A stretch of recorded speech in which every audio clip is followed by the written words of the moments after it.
Hello! In this video tutorial we will show how to use LVSCE VS Code extension for remote development. First, we need a client machine and remote server. VS Code has to be installed on the client machine for further connection with the remote server. Remote server prerequisites are LVSCE, as it is obvious.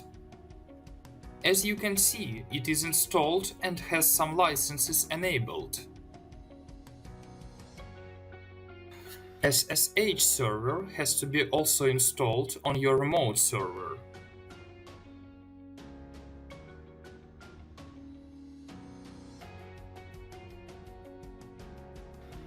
As you can see, SSH server is active and running.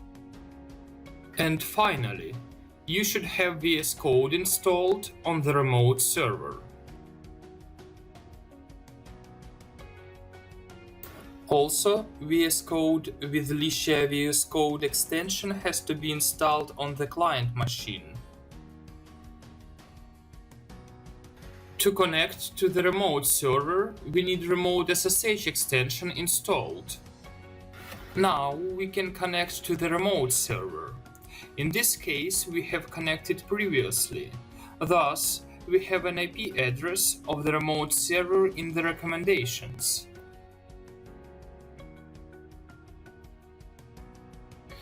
You should specify the password and the connection will be established. Let's open the folder on the remote server.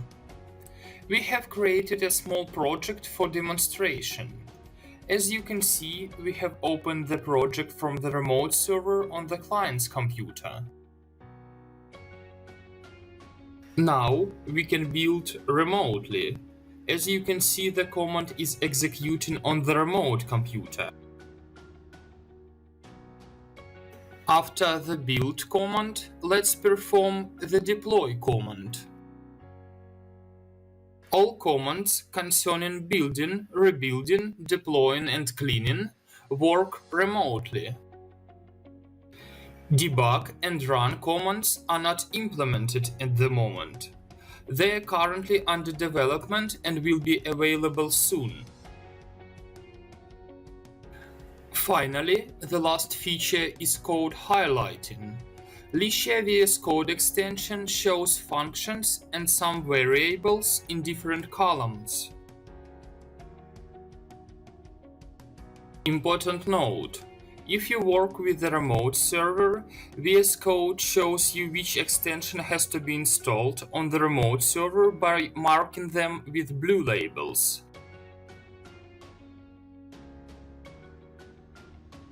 You can see that LVSCE VS Code extension is grayed out. The reason why it is unavailable is that LVSCE extension is enabled for remote server and disabled locally. Well, that's all for now. Thanks for watching.